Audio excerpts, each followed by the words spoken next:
नमस्कार, मैं doctor Mamta Jindal, Jindal gastro liver and maternity centre Moradabad से। जब भी कोई महिला प्रेग्नेंट होती है तो ये ना सिर्फ उसके लिए बल्कि उसके पूरे परिवार के लिए बहुत ही खुशी का क्षण होता है। लेकिन कई बार ऐसा भी होता है कि ये खुशी बहुत लंबे समय तक नहीं रहती है और महिला को एक कंडीशन जिसे अबॉर्शन या मिसकैरेज कहते हैं उसे फेस करना पड़ता है। तो आज के वीडियो में हम इसी बारे में बात करेंगे कि मिसकैरेज क्या होता है, क्यों होता है और इससे बचने के लिए हम क्या कर सकते हैं। मिसकैरेज का मतलब होता है कि महिला का जो इम्प्लांटेड भ्रूण है वो यूट्रस से डिटैच हो गया है, वो यूट्रस में जहाँ पे चिपका है वहां से अलग हो गया है। इसकी वजह से मरीज को कुछ सिम्टम होते हैं, ब्लीडिंग हो सकती है, कभी हैवी हो सकती है, कभी लाइट हो सकती है, पेट में दर्द हो सकता है, कमर में दर्द हो सकता है। कभी ये कंप्लीट होता है कि पूरा भ्रूण अलग हो गया है, कई बार ऐसा भी होता है कि आधा हुआ है और आधा नहीं हुआ है। तो उन सभी कंडीशन का ट्रीटमेंट अलग अलग होता है, पर पहले हम ये डिस्कस करेंगे कि ऐसा क्यों होता है। कारणों को समझने के लिए जो सबसे कॉमन कारण है वो है chromosomal abnormality of the foetus. उसके लिए हमें ये समझना पड़ेगा कि फीटस बनता कैसे है। आप सबको पता है कि ह्यूमन बॉडी में 46 क्रोमोसोम होते हैं, जिसमें से जो पेयर फॉर्म में रहते हैं, जो मेल्स हैं उनमें 22 पेयर्स प्लस XY होता है और जो फीमेल्स हैं उनमें 22 पेयर्स प्लस XX होता है। तो जब महिला का एग बनता है तो उसमें क्रोमोसोम का डिवीजन होता है और सेम स्पर्म में होता है क्रोमोसोम का डिवीजन। तो आधे क्रोमोसोम मदर से आते हैं और आधे क्रोमोसोम फादर से आते हैं। कई बार इस डिवीजन में कोई गलती हो जाती है, नेचुरल फॉर्म में कोई गलती हो जाती है। ऐसा बिल्कुल भी जरूरी नहीं है कि मदर में कोई डिफेक्ट है क्रोमोसोमल या फादर में कोई क्रोमोसोमल डिफेक्ट है तभी क्रोमोसोम के डिवीजन में कोई डिफेक्ट आएगा। कई बार ये नेचुरल फॉर्म में भी हो जाती है कि 23 की जगह उसमें 22 क्रोमोसोम आ गए हैं या 24 आ गए हैं या उसका कोई एक पार्ट ढंग से डिवाइड नहीं हुआ है। तो फाइनली जो 46 क्रोमोसोम का फीटस बनना है उसमें कुछ डिफेक्ट आ जाएगा। हो सकता है कि वो 45 रह जाए, हो सकता है वो 47 रह जाए या वो कंप्लीट 46 ना हो, उसमें से कोई पार्ट कंप्लीटली डिवाइड ना हुआ हो। तो ऐसी कंडीशंस में जो फीटस बनता है वो नेचुरली सरवाइव करने लायक नहीं होता है। तो एक तरह से ये कुदरत का मैकेनिज्म है कि जो भी फिट टू सर्वाइवल नहीं है उसे वो नेचुरली अबॉर्ट कर दे। ये सबसे कॉमन कारण है क्रोमोसोमल डिफेक्ट। इसके बारे में बहुत कुछ नहीं किया जा सकता है और अगर मदर और फादर दोनों क्रोमोसोमिकली जेनेटिकली हेल्दी हैं तो यूजुअली ये नेक्स्ट प्रेगनेंसी में रिपीट भी नहीं होता है। इसके अलावा जो दूसरा मेन कारण है वो है हार्मोनल डिफेक्ट्स।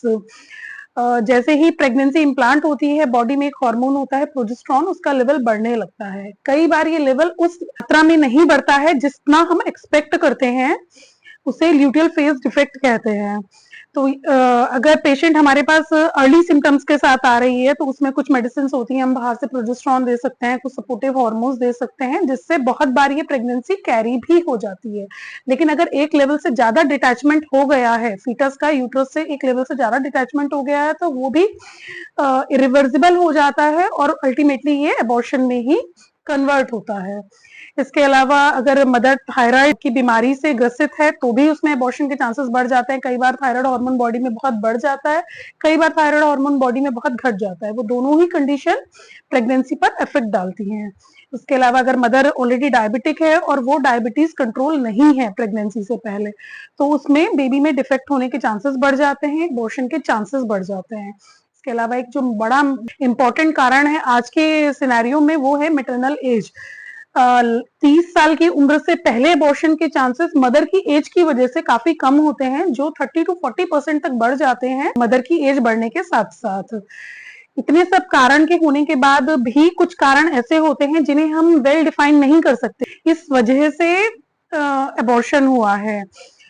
उन्हें हम अनएक्सप्लेन्ड की कैटेगरी में रखते हैं। अनएक्सप्लेन्ड का मतलब है जब हम किसी एक पर्टिकुलर कारण को नहीं कह सकते कि भाई इस वजह से अबॉर्शन हुआ होगा। इसमें मेनली एनवायरमेंटल फैक्टर्स इंक्लूड होते हैं कि आपका किसी टॉक्सिन से कोई एक्सपोजर हो गया है, आपको कोई रेडिएशन एक्सपोजर हो गया है, आपको नहीं पता था कि आप प्रेग्नेंट थे और आपने किसी और कारण से जाके एक्सरे करवा लिया है।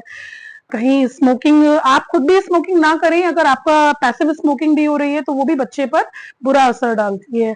इसके अलावा अगर अल्कोहल इंटेक है, बहुत ज्यादा टी, कॉफी, कैफीन, चॉकलेट्स, इन सब का इंटेक है तो भी ये बच्चे पर बुरा इफेक्ट डालते हैं। इससे बचने के लिए कुछ चीजें आप कर सकती हैं। कुछ, देखिए, हेल्दी बॉडी में ही हेल्दी बच्चा रहेगा, तो कुछ चीजें आप प्रेगनेंसी के पहले ही स्टार्ट कर सकती हैं। जैसे अगर आप प्रेगनेंसी प्लान कर रही हैं तो आप रेगुलरली फोलिक एसिड लीजिए। उसके अलावा हेल्दी लाइफस्टाइल मेंटेन करिए, एक्सरसाइज करिए, अपना बीएमआई नॉर्मल रखिए, बॉडी मास इंडेक्स को नॉर्मल रखिए। बहुत ओबीज भी बॉडी फिट नहीं है और बहुत लीन एंड थिन बॉडी भी फिट नहीं है बच्चा कैरी करने के लिए।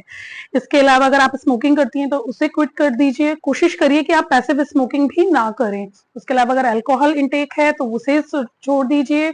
कॉफी और चाय के इंटेक को लिमिट कर दीजिए, 1 या 2 में कोई प्रॉब्लम नहीं है, पर अगर बहुत ज्यादा है तो उसे आप बंद करिए। हेल्दी डाइट को इंक्लूड करिए, खूब सारे फ्रूट्स लीजिए, वेजिटेबल्स लीजिए, विटामिन, मिनरल, इन सबको अपनी डाइट में बढ़ाइए।